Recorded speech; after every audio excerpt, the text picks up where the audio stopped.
Mr. Kanaya Kumar. Hello. Jai Shri Ram. And as a representative of youth of Mangalore, I have a small request. Because Independence Day is approaching, I want you to at least say once Jai Hind. If you please can say Jai Hind once. It will be a pride to Mangalore. देखिए, एक तो आपने जय श्री राम कहा है, लेकिन हमारे यहाँ लोग सीताराम बोलते हैं। हाँ।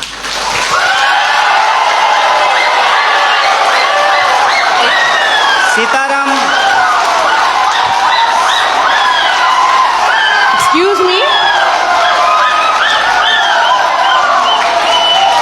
आप लोग सीताराम भी बोलो, ये लोग इनखिलाफ जिंदाबाद बोलेगा, पर मेरा एक ही क्वेश्चन है आपके पास।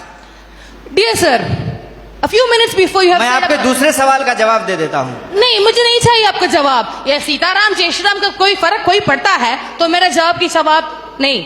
And one small question, sir. You were saying about emotional politics. Regarding people thinking emotionally you are strong, so emotionally masses control. Yes, sir, we are emotional people and we think the reality and emotion for us, we have one mother, we have one father, and what we believe is one, and we need a single, as a representative of a student, being from student background, I say, no leftist, no rightist, no ABVP, or no all so-called parties or polities. Why don't you stand for one nation? Why don't you stand for one student power? Why do we need one side Zindabad, one side Inkhilab, one side Jai Hind, and one side your favorite Mr. Madam? All those Rams, all whatever it is. Why don't you represent one? Why don't you represent one India? Why don't you represent one unity? Why don't you give us a single policy rather than saying all these what you have said with due respects for you, with due respects for your PhD? Why don't you please respect and please propose one unity and one topic saying which is uniting the entire country, so that the topic says youth is in the crossroad. And my dear sir, yes, youth is in the crossroad, but we are having set our eyes on the goals and we are on our path. Why don't you please say one policy for entire country? And if I permit, and I say, Bhola Bharat Mata ki Jai Hind. आपका जो सवाल है कि आप एक का समर्थन क्यों नहीं करते हैं, देखिए बात यह है कि मेरी पैदाइश ही दो लोगों के मिलने से हुई है। मेरे माँ बाप की शादी नहीं होती तो हम पैदा नहीं होते। मेरे माँ और बाप दो लोगों की शादी हुई और ऑब्वियसली शादी होने के बाद जो वो किए होंगे उसके चलते हम पैदा हुए हैं, तो उसमें दो लोग मिले हैं। रही बात कि वन नेशन का क्यों नहीं सपोर्ट करते हैं, तो नेशन तो वन ही है, भारत एक है, इसमें कोई डाउट नहीं है। लेकिन इस एक भारत को रिप्रेजेंट करने वाला जो एक संविधान है उसमें 300 से ज्यादा आर्टिकल हैं, मोर देन 300 आर्टिकल्स हैं उस एक कॉन्स्टिट्यूशन में। और जो आप कह रहे हैं कि वन नेशन, उस वन नेशन को रिप्रेजेंट करने के लिए जो एक पार्लियामेंट है उसमें भी दो सदन हैं, लोकसभा और राज्यसभा, और उसमें से जो चुन करके लोग जाते हैं उसमें भी कोई एक लोग नहीं जाते हैं, उसमें 545 मेंबर्स जाकर के पहुंचते हैं। तो हमारा जो वननेस है वो वननेस एक्चुअली डाइवर्सिटी को रिप्रेजेंट करता है, उसमें डाइवर्सिटी है। और आपने जो सवाल पूछा, जय श्री राम, जय श्री राम आप बोलिए, ये आपकी आज़ादी है, आप जय श्री राम बोलिए, जय हनुमान बोलिए, आपको जो बोलना है बोलिए, क्योंकि इस बात को बोलने की इजाज़त हमको हमारा संविधान देता है। इसीलिए मैं आपसे ये आग्रह करूंगा कि आप कभी कभी उस संविधान की भी जय बोलिए जो आपको बोलने की आज़ादी देता है। और रही बात मेरी, तो मैं आपको बता दूं, मेरा तो जन्म ही मिथिला में हुआ है। मेरा जो घर है, वो घर जिस डिस्ट्रिक्ट से मैं आता हूँ उसका नाम बेगूसराय है, और वो मिथिला में होता है। अगर आप मेरे यहाँ आएंगे तो आपको बड़ी आश्चर्य लगेगी।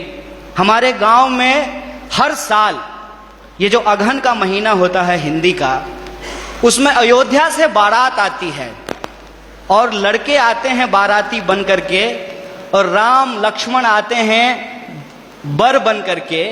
और हमारे गांव में राम जानकी मंदिर है जहां पे हर साल राम विवाह होता है।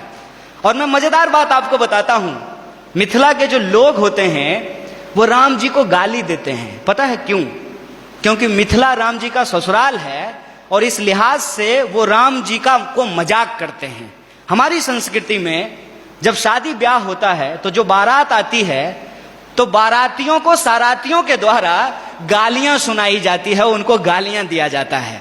जब आप हमारे यहां आएंगे तो आपको बड़ा आश्चर्य लगेगा कि राम जो भगवान हैं उनको स्वागत में लोग गालियां दे रहे हैं। ये हमारा ट्रेडिशन है। और हम जिस संस्कृति जिस कल्चर में पले बढ़े हैं वहां कभी भी किसी भी भगवान को अकेले नहीं याद किया जाता है। आपने कहा ना वननेस, उनको अकेले नहीं याद किया जाता है। हमेशा राम को सीता के साथ और राधा को कृष्ण के साथ याद किया जाता है। ये हमारी परंपरा रही है। ये बड़ी आश्चर्य की बात है कि आप यूथ हैं और जो है मैं तो पीएचडी कर लिया और मैं उम्मीद करता हूं कि आप भी पीएचडी कर पाएं। अगर आप पीएचडी करें तो मेरा आपसे ये आग्रह होगा कि आप इस देश में जितने रामायण लिखे गए हैं कम से कम उन रामायणों पे ही आप पीएचडी कर लीजिए। और मैं आपको बताता हूं कि हिंदुस्तान में कम से कम 300 से ज्यादा रामायण लिखे गए हैं, मोर देन 300। और मैं एक बार हिमाचल गया था। हिमाचल में त्रिलोकनाथ की मंदिर है। मैं आपको कहता हूं इस देश को घूमिए।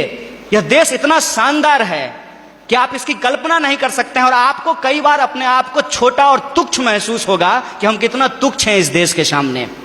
जब आप त्रिलोकनाथ मंदिर जाएंगे तो त्रिलोकनाथ मंदिर में भगवान बुद्ध की मूर्ति है और भगवान बुद्ध की मूर्ति के ऊपर भगवान शिव का मूर्ति बनाया गया है, सर के ऊपर बनाया गया है।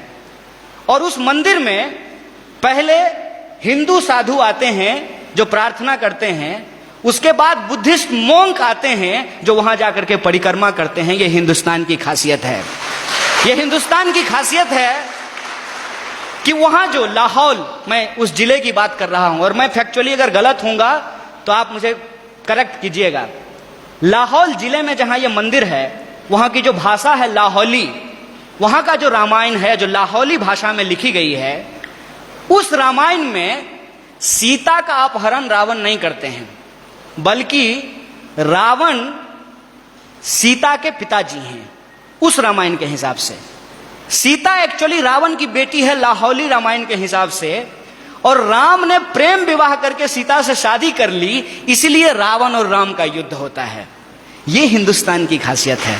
देखिए, आई डोंट नो कि आपको किसने और क्यों दिमाग में इन चीजों को डाला है, लेकिन मैं आपको कहता हूं कि इस देश में जो लोग पैदा हुए हैं उनके लिए इससे ज्यादा गौरव की बात नहीं हो सकती है।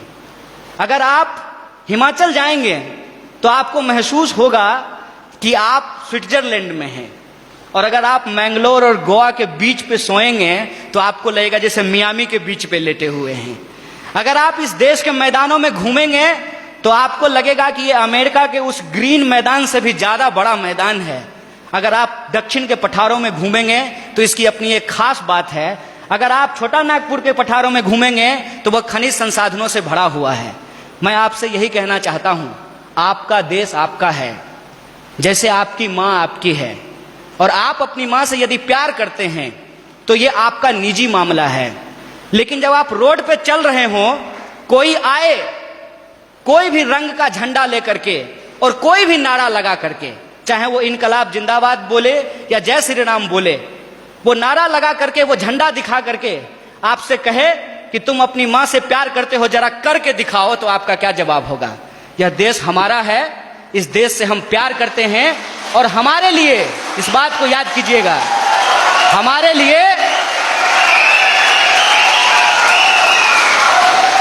लिए प्यार नुमाइश की चीज नहीं है।